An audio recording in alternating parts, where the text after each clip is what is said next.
नमस्कार प्रिय विद्यार्थियों, आज हम महाप्राण निराला कविवर सूर्यकांत त्रिपाठी निराला द्वारा रचित कविता भिक्षुक के केंद्रीय भाव को समझने की कोशिश करेंगे। कविता का रसास्वादन करेंगे और कविता के संदेश को हृदयंगम करेंगे।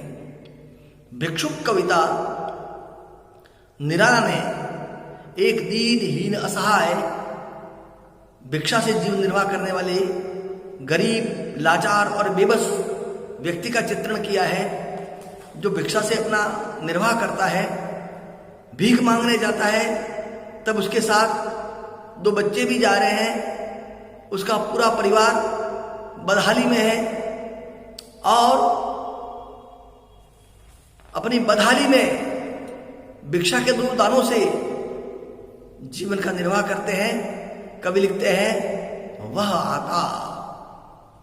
भिक्षुक भीख मांगने जब आता है तो दो टूक कलेजे की करता, उसकी दीनहीन दशा को देखकर, उसकी लाचारी को देखकर, उसकी बेबसी को देखकर कवि कहता है कि मेरे हृदय के टुकड़े टुकड़े हो जाते हैं। दो टूक कलेजे की करता, मेरे कलेजे के दो टुकड़े हो जाते हैं। पछताता पथ पर आता, वह दीनहीन असहाय व्यक्ति पछताता हुआ आ रहा है, अपनी दुर्दशा पर दुखी है, अपनी बदहाली पर आंसू बहा रहा है। पछताता पथ पर आता, और उसकी क्या हालत है?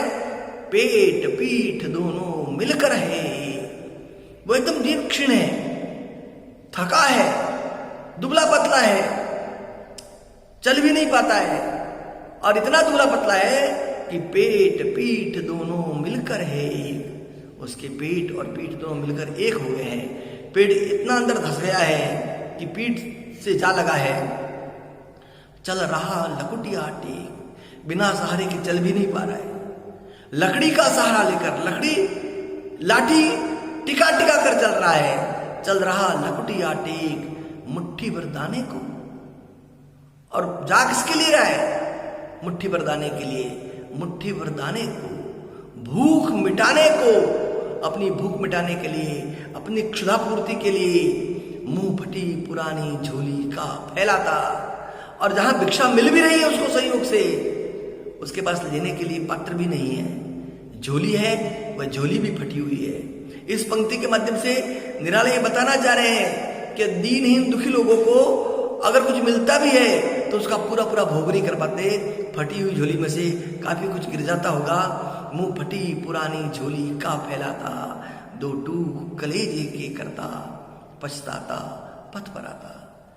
कवि कह रहा है कि मेरे कलेजे के दो टुकड़े करता हुआ, और वह भिक्षुक पछताता हुआ, दुखी और व्यथित होता हुआ आ रहा है।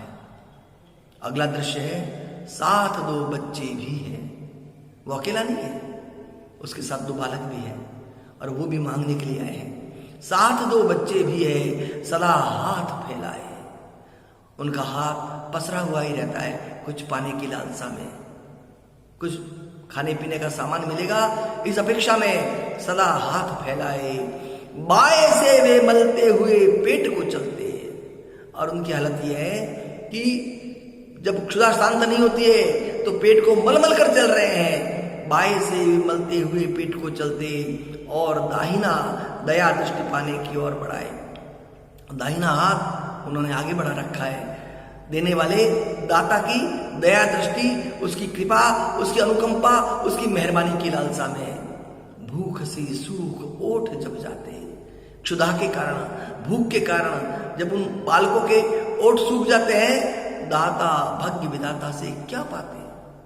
वो मांग मांग कर गुजारा कर रहे हैं, लेकिन मांगने पर भी उनको मिलता नहीं है। जो तथाकथित दाता है, जो भाग्य विधाता है, वो उसे देता क्या है?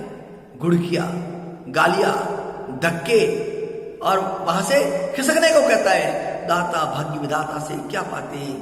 घूट आंसुओं के पीकर रह जाते। और ज्यादातर घरों में स्थिति ये बनती है कि उन्हें धकियाया जाता है, उन्हें वहां से निकाला जाता है। वे बेबसी के घूट पीकर, आंसुओं के घूट पीकर के रह जाते हैं। कवि कह रहा है कि आगे जब वो बढ़ते हैं और फिर सड़क के किनारे उनको कोई जूठी पत्तल मिल जाती है तो चाट रहे झूठी पत्तल वे, कभी सड़क पर खड़े हुए। जब भूख इतनी बढ़ जाती है कि सहन नहीं होती तो वे झूठी पत्तल को लेकर चाटने लगते हैं और झपट लेने को उनसे कुत्ते भी है अड़े हुए। देखिए कितना मार्मिक चित्र है, यानी वे ऐसी पत्तल चाटने को तैयार हो जाते हैं जिस पत्तल को चाटने के लिए कुत्ते भी तैयार हैं। यानी जिस खाने पर कुत्तों की नजर है, दीनहीन असहाय दुखी लोग उन खानों से भी जैसे तैसे करके अपना गुजारा करना चाहते हैं। इस दृश्य को देखकर कवि से रहा नहीं जाता और कवि कहता है, ठहरो हे बालकों ठहरो, अहो मेरे हृदय में है अमृत, मेरे हृदय में संवेदना का स्नेह का अमृत है। तुम जिस बदहाली को भोग रहे हो, जिस दुख को भोग रहे हो और खाने के लिए भी तुमको नहीं मिल रहा है, इस दृश्य को देखकर मेरे हृदय में संवेदना का अमृत उमड़ पड़ रहा है। अहो मेरे हृदय में है अमृत, मैं सींच दूंगा, मैं अपनी संवेदना से, मैं अपनी सांत्वना से, मैं अपनी तरफ से तुम्हारी सहायता करके उस अमृत से तुमको सींच दूंगा। अभिमन्यु जैसे हो सकोगे तुम। जिस प्रकार से अभिमन्यु ने चक्रव्यूह का भेदन किया था, उसी प्रकार तुम भी इस भूख, इस क्षुधा रूपी चक्रव्यूह का भेदन कर सकोगे। तुम इस समस्या से निजात पा सकोगे। तुम्हारे ये दुख मैं अपने हृदय में खींच लूंगा। कवि कह रहे हैं कि मैं तुम्हारे दुखों को अपने भीतर खींच लूंगा, आओ तुम मेरे पास आओ। इस प्रकार से भिक्षुक कविता में कवि ने अत्यंत ही मार्मिक दृश्य खींचा है। और सच तो यह है कि इस कविता के माध्यम से निराला में प्रगतिवाद का स्वरूप दिखाई देने लग गया था।